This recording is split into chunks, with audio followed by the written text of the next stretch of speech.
ခုချိန်မှာတော့တောင်းပါဗျာဘုတ္တမဖြစ်ပါနဲ့ဒါကတော့ဘုဒ္ဓခေတ်စေတီတော်ဖြစ်ပါတယ်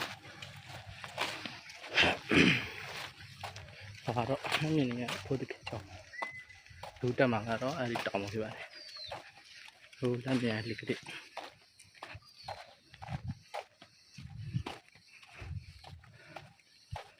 အဲ့ဒီတောင်းတမဖြစ်ပါတယ်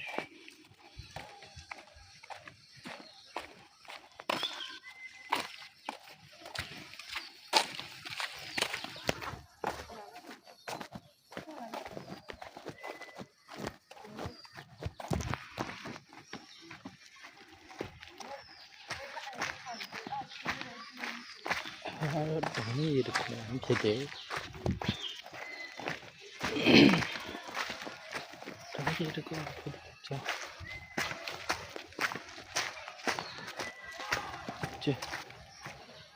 ဒါကတော့ဖြစ်တယ်ကနန်းဖြစ်နန်းဒီလိုနန်းဖြစ်တောင်းတော့လမ်းဖြစ်ပါတယ်ကဲခဏနေပြန်ပြေးပါမယ်တောင်းတော့ဖြစ်တယ်